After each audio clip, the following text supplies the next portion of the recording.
주님은 산상설교에서 성도의 삶에 대하여 빛과 소금을 예로 들어 말씀하셨습니다. 성도는 세상의 소금이 되어야 하고 세상이 빛이 되어야 한다는 내용이죠.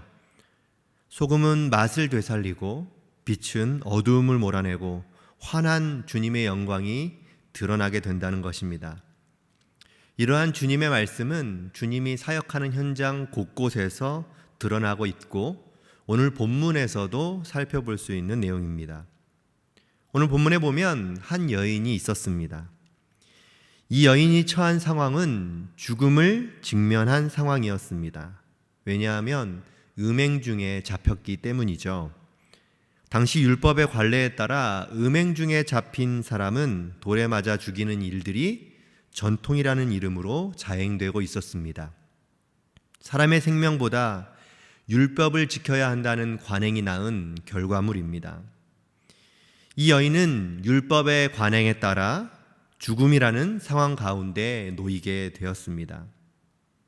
이 여인에게는 죽음을 두려워하면서 기다리는 것밖에는 할 수가 없었습니다.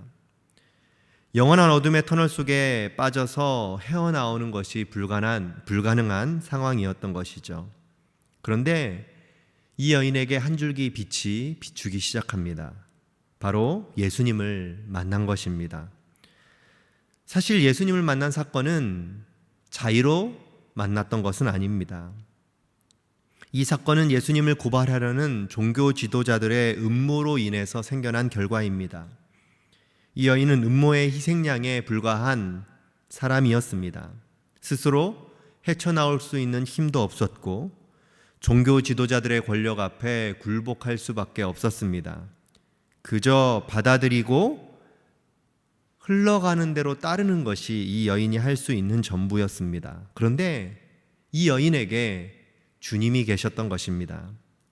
주님은 가늠하다 잡힌 여인에게 빛이 되어 주셨습니다. 죄 없는 자는 돌로 치라는 주님의 말씀 앞에 여인을 죽이려고 했던 종교 지도자들과 수많은 무리들은 말없이 떠나버렸습니다.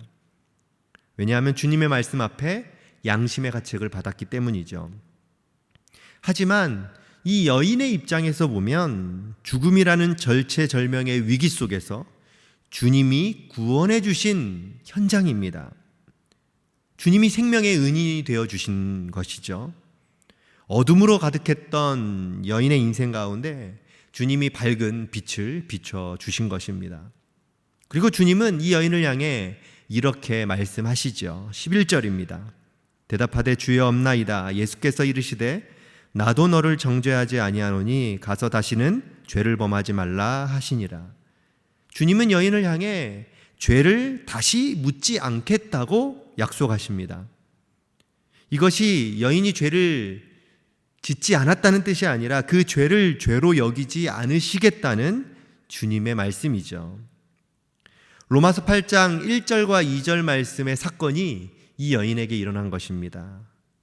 로마서 8장 1절과 2절 말씀을 보면 이렇게 고백합니다. 그러므로 이제 그리스도 예수 안에 있는 자에게는 결코 정죄함이 없나니 이는 그리스도 예수 안에 있는 생명의 성령의 법이 죄와 사망의 법에서 너를 해방하였음이라. 아멘. 주님이 여인에게 한 줄기 빛이 되어 사망에서 해방시켰고 죄인에서 의인되는 은혜를 누리게 된 것입니다. 그뿐만 아니라 주님은 여인을 향해 죄를 범하지 않는 인생이 되라고 말씀하셨습니다. 주님으로 죄 용서함을 받았으니 용서함 받은 자로 주님의 자녀된 삶을 살라고 말씀하시는 것입니다. 다시 말해서 주님으로부터 빛을 받은 존재가 되었으니 이제 주님의 자녀로 빛을 비추는 삶을 살라고 말씀하는 것이죠. 이 여인과의 대화가 끝난 후 그 다음에 성경의 내용을 보면 더 분명히 알 수 있습니다. 11절까지가 음행 중에 잡힌 여인과의 대화였습니다. 그러다가 12절부터 갑자기 장면이 바뀌죠. 바리새인들을 향해 주님이 하시는 말씀을 소개하고 있습니다. 그런데 이 말씀을 읽어보시면 느끼시겠지만 한마디로 이렇게 요약할 수 있습니다. 주님이 빛으로 오셨다는 것입니다. 12절에서 주님은 분명히 말씀하시죠.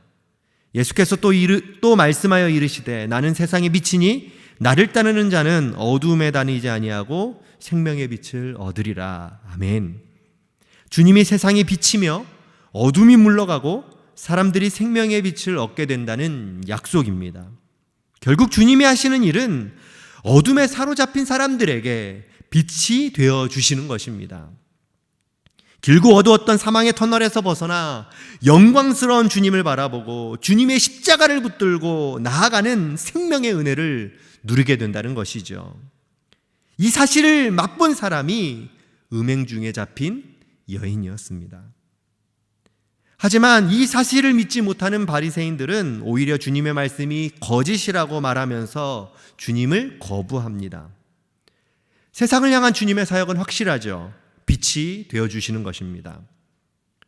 그리고 주님을 따르는 우리들이 걸어가야 할 삶의 목적도 분명합니다. 세상을 향해 빛이 되어주는 것입니다. 그러기 위해서는 오늘 말씀을 통해서 두 가지를 기억하면 좋겠습니다. 먼저 첫 번째는 나의 연약함을 주님 앞에 가감없이 드러내는 삶을 살아야 합니다. 음행 중에 잡힌 여인은 자신의 치부가 다 드러났습니다. 그녀가 할 수 있는 유일한 길은 주님이 그 치부를 덮어주시는 것 말고는, 감싸주시는 것 밖에는 할 수 있는 것이 아무것도 없었습니다. 그런데 주님은 여인의 그 아픔과 더러움을 아시고 모든 죄를 용서해 주셨습니다.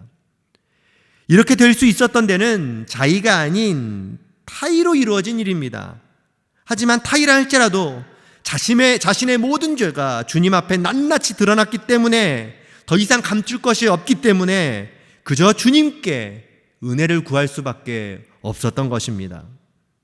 주님께 자신의 삶을 맡기는 것밖에는 이 여인이 할 수 있는 것이 아무것도 없었습니다.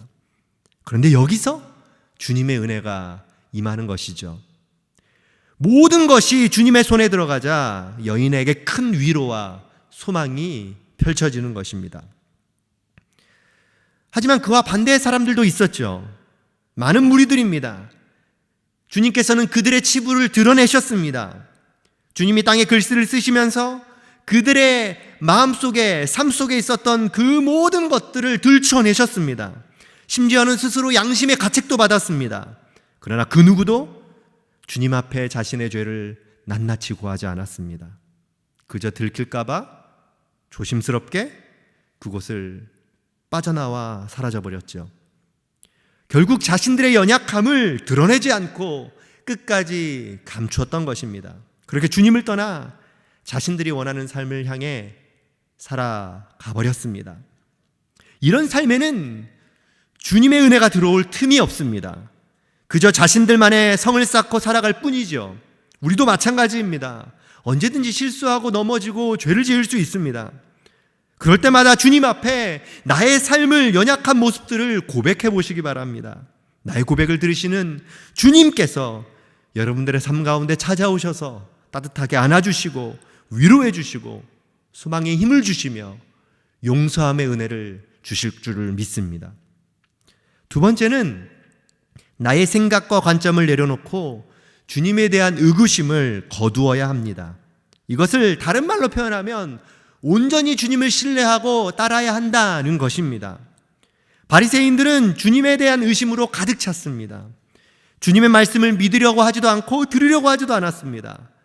그것이 옳은 것이었어도 자신들만의 기준과 생각이 주님을 거부하도록 만들었습니다. 자기 주관이 뚜렷한 것은 좋은 것입니다. 그러나 그것이 주님과 교제하는 데 방해가 된다면 과감하게 자신의 주관도 바꿀 수 있는 사람이 그리스도인입니다. 빛이 들어오려면 틈이 있어야 되죠. 자신의 삶에 대하여 자신만의 방식으로 꼭꼭 틀어막고 살아간다면, 내 안에 비출 틈이 없다면 주님의 빛이 내 안에 들어올 수 없는 것입니다. 그런데 내 기준, 내 경험, 내 생각, 내 마음과 같은 것으로 내 삶을 꽁꽁 싸매고 있던 그 모든 것들을 하나하나 풀어 헤친다면 어두웠던 내 마음 안에 주님의 빛이 들어오게 될 것입니다. 주님의 빛이 내 안을 가득 채우는 순간 우리는 주님 안에서 감격과 은혜를 누리면서 세상을 향해 빛을 비추는 삶을 살게 될 것입니다. 사랑하는 성도 여러분, 우리 모두 오늘 하루 빛의 삶을 사는 주님의 자녀들이 되시면 좋겠습니다. 그런 마음으로 다짐하면서 주님 앞에 간절한 마음으로 기도의 자리로 나아가도록 하겠습니다. 함께 기도하겠습니다.